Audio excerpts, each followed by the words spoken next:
You have to think about it as immediate, spontaneous mobility.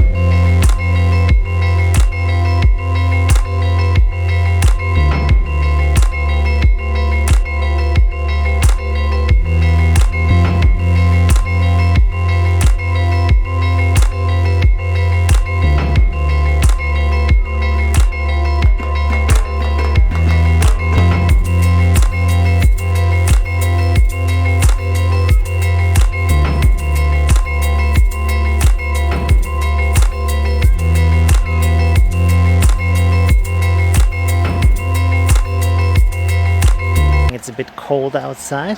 Chills are running down my back, but for a different reason. I was flying my first video drone through Vienna. I got up at 5 in the morning. I'm not a morning person, but the drone made me. You know why? Because in the morning, when you're here exactly when the sun rises, first of all, you have amazing light, but the more important thing is nobody's around. So it's really safe to fly the drone. Nobody's interfering with you. You have at least 2 hours between 5 and 7 where you can just explore, be an artist, create. And well, I really like this new site, this new possibility of me to be a filmmaker and to tell stories, and I really have to think about how to use that. But the technology of a drone is just amazing. It is incredible. You have to think about it as immediate, spontaneous mobility for creators with a camera. Because usually, you can see right now, I'm walking on my 2 feet, but it is very slow, and of course I'm stuck to the ground. But if you have a mini drone to fly around, you can explore a vast area, and you can also explore amazing perspectives that you would never be able to do. And this is really important because every time technology changes, every time we can see the world in a new perspective, and we have access to completely new ways on how reality can be seen, how reality can be understood. Of course, this makes us rethink who we are, what our culture is, what our society is, and because of that, we start to restructure the things around us. We start to rethink them. The world, the existence, reality appears to us in a completely different light, and we have a completely new understanding to that. And drones can do that for you, because for the first time they give access to the general public to see the world in this kind of light. We have seen that before, of course, in movies and in TV shows, in the cinema, but we haven't been able to create these perspectives and explore them on our own. The most important part here is, of course, that in the virtual world, we have been very mobile. We have been basically without a body, without the physical link, the limitations that we have from our body. But in the real world, we have still been locked down to the ground, to the limitations of our body, to the things we can do if you walk around with a camera. But now if you think about a video drone, you are unlinked artistically from your own body. The camera is not linked to you anymore. It flies around, you can explore, and you can create and tell stories in a completely different way. What your mind could do for years already, now you can do in a physical way outside in the real world. Not anymore just in the virtual world, but actually in the real world. You have to see it in that way. If you're limited in your way of how you can move through the world, your perspective, your perception of the world is also limited in the same way.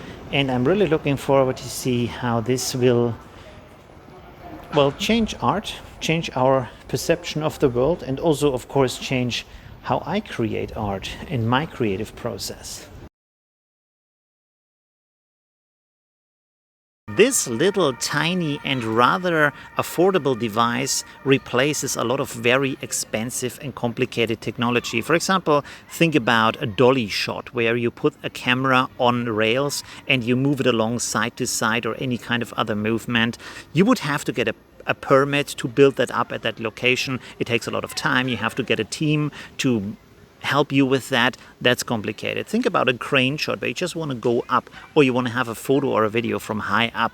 Again, permit, team, complicated, time investment, a lot of money wasted. With this, you can do all of that, and as you can see here, the camera is on a little gimbal that stabilizes it on 3 axes. So even if the camera is like this, fighting the wind, it's sideways, the camera still stays horizontal. So that is really important, and you can get really nice pictures with that. That in most countries, if you fly a drone, you have to fly it in sight distance. And with a small drone, this means that if it goes a little bit higher, you already can't see it anymore. So you can't fly extremely high with that, unless, of course, you ignore the regulations, which you shouldn't do, of course. It's because this drone is so small. The motors are also not very strong, so the wind resistance of this is a bit limited, and weather is surprisingly important with a drone. I didn't think about that before, because if you're on the ground you can always protect yourself from weather, but if you have a drone, of course the drone is flying up there, it's often higher than the surrounding buildings, so it's in full blast of the weather that's going on. That means wind is a pretty big factor, that means rain and fog are pretty big factors. As you can see here, the motors of the DJI Mini are open, and this means that soot and dirt and sand and water can get into them. So this is not protected against the nature elements. You have to make really sure that not any kind of stuff is getting into the drone and maybe destroying or hindering the motors from working nicely. I would suggest to you to get the combo version, because you get these 3 batteries and the charging station with it. The importance of that is that the drone can fly with one of these batteries between 20 and 30 minutes, and that sounds like a lot, but if you fly around, you look for a nice angle, you want to have some movement shots with your camera, stuff like that, that eats up time like crazy. So between 60 and 90 minutes of flight time isn't that much. So I would suggest get this with the 3 batteries, but also get a big power bank so you can charge the batteries while you fly with that, and this is in your backpack, or while you change locations. The camera is kind of limited because this is a beginner drone. It doesn't shoot RAW files, and the settings on the camera are kind of limited, and also there is no kind of zoom at all. There are no snap-on lenses, so no anamorphic or wide angle or zoom lens can be applied to this here. You can apply ND filters, which are basically like sunglasses for your camera. I would say the best time of day to fly this is right before sunrise, to be at location and then film with the sunrise and the time afterwards. The reason for that is, first of all, there are not going to be a lot of people there, and also the light is still amazing. You have this kind of morning light, soft light, and it's not as harsh as during the midday. And because you can't fly, you're not allowed to fly this over crowds, over people. You want to have this space that you want to film as empty of people as possible.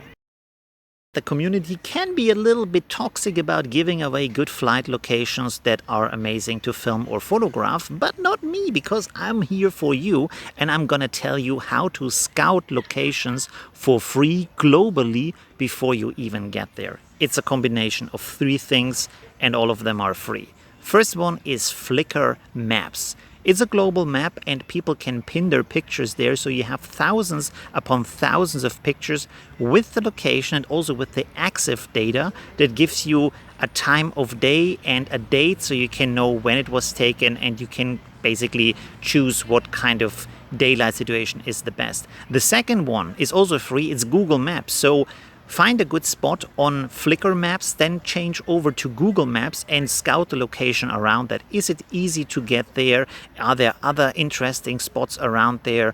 You can check that out with Google Maps. And the third one I want to suggest to you is to get a sun tracking app. This will allow you to plan your shooting time, not only on the day light situation where the sun is at a certain time of day, but also throughout the year. So you can plan months ahead. You can also know that at this kind of situation, the sun will be in the perfect position to get a nice light in a valley, or have the light of a monument or of a building come from the front or from the back, or with sunset or stuff like that. So this is really, really important to have. There is no object or person tracking or follow function or stuff like that. There are some pre-programmed shots in here that have tracking for some reason, so you can have the camera fly around you in a circle or a spiral, or fly away from you, and it will track you in that moment. But if you control the drone on your own, it does not have object or person tracking, so you have to do that by hand. I would absolutely say you should get a beginner drone, a small one like this, maybe from DJI, maybe from any other company. The benefit of that is, because it is so small, you can fly it without a permit, even for commercial reasons, in most countries of the world. And also the benefit is that this is very affordable. It's easier to control because it's a beginner drone, and if you later upgrade to a better drone, you still have this drone as a backup. That is a really good point to have, especially like if you want to have the bigger drone for the amazing shots, and then use the smaller drone in areas where you can't fly the bigger drone, but you still want to have the shots. Also, here's some information about the video quality and the photo quality and some other stuff.